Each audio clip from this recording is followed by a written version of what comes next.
Hello, Niagara. I hope you all are doing well. Dari dongfaiyo farm village awhai. So nonthangmonahai Udalguri awhai top most मोनसे sky view restaurant goदान जादों बेखौ आं explore खालामनो थांगासिनो दं नोंथांमोना interested ब्ला नायलांदो नै बेयो मोनसे बायरानि view दै दायो आं नोंथांमोननोहाय नाइट भिउ खौ देखायगोन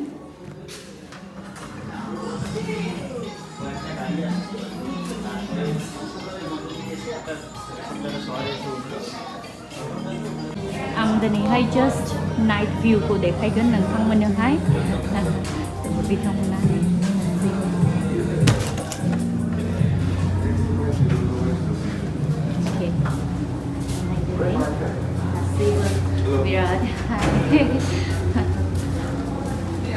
बिराद मोजां डेकोरेशनफोर खालामनाय जादों बो इंटेरियर डिजाइनफ्रा गासैबो बिराद दाम साजायनाय जादों आरोना नायदो गोजौनिफ्राय उदालगुरि डिस्ट्रिक्टखौहाय नोंथांमोना नुहुरनो हागोन बेबादि आरोना नै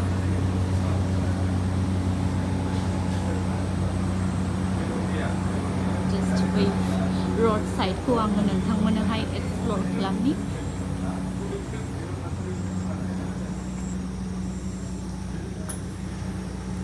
वाव दायो माने अलमोस्ट 9:45 जाबाय नालाय तो दखानफ्रा अलमोस्ट बन्द जानानै दङ तो जुदि दखानफ्रा ओपन जायोब्ला माने गासैबो मोजांसिन भिउखौहाय नोंथांमोना नुहुरनो हाबावगोन तो नोंथांमोना जायफ्रा उदालगुरि एरियायावहाय दङ बा गुबुन गुबुन जायगानिफ्रायबो गुबुन गुबुन डिस्ट्रिक्टनिफ्रायबो उदालगुरियावहाय माबा मोनसे खामानिनि थाखाय बा ओरैनो गिदिंनोहाय टाइम स्पेन्ड खालामनो फैयो तो बे फार्मी पेलेसआ माने बिरादनो मोजां बेवहाय नोंने थानायनि थाखायबो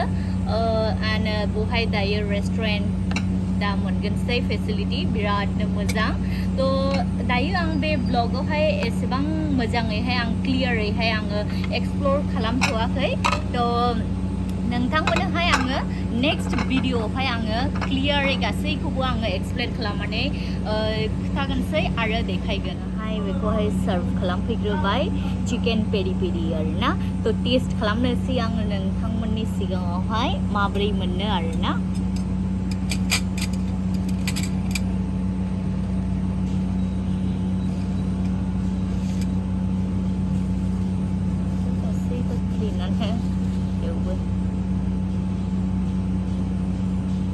लुबैनायसै नामा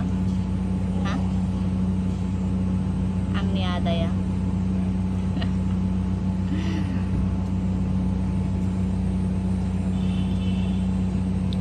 थेंक इउ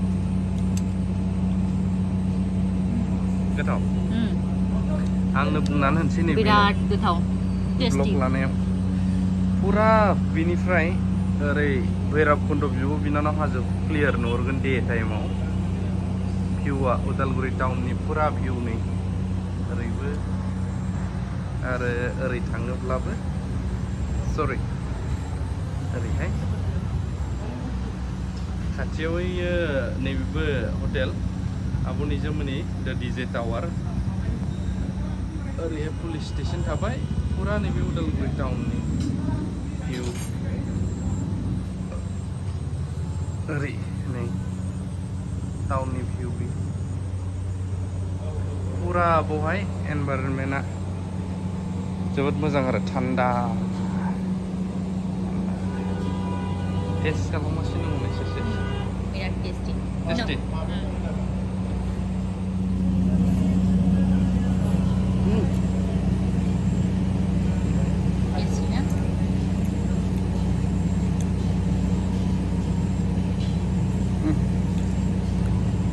फैनानै लस मोननाय नङा जाय जाय फैयो माने स्पेसा ओरैबायदि आरो बेवहाय गोरलै पार्टि खालामनायनि उनैबो मोजां आरो बार्थडे पार्टि सेलिब्रेशन खालामनायनि थाखाय सोरनिबा मेरेज एनिभार्सारि सेलिब्रेशन खालामनायनि थाखायबो बिराद मोजां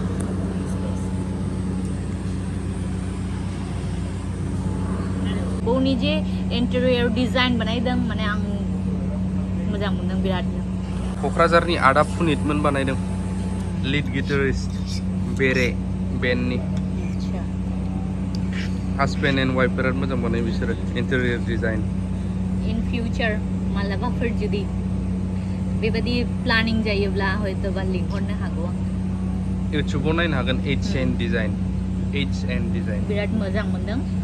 खारन मानसिया माने नायनायावहाय गासैबो कम्बिनेसनखौ लुबैयो आरोना ग्रीनरी भिउज एन्ड लाइट माने कालार कम्बिनेसन गासैबो मोजां थायोब्ला माने गोसोखौ मोजां मोनो आरोबावनो नै आङो बहाय बानाना मिल्क शेक बिदोंमोन बेयो सफैबाय लेमन स'डा अर्डार खालामदोंमोन बेबो फिश कारि लकेल अच्छा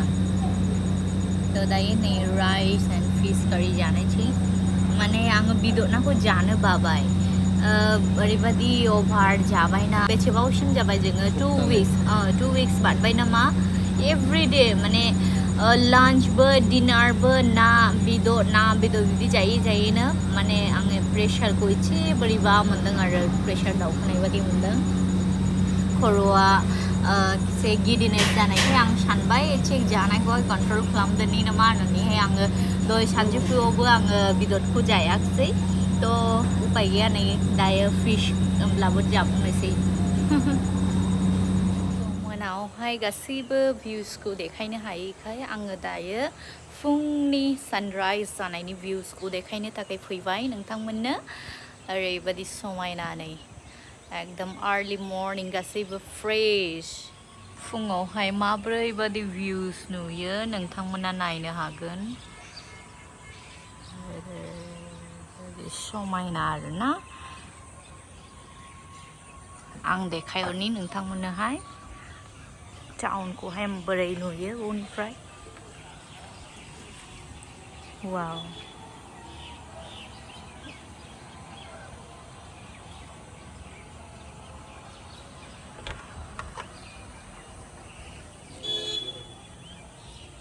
दायो जोङो आर्लि मर्निं सानराइज भिउसखौहाय नोंथांमोनजों लोगोसे शेयार खालामनो थाखाय फैबाय बे फार्मिं पेलेसनि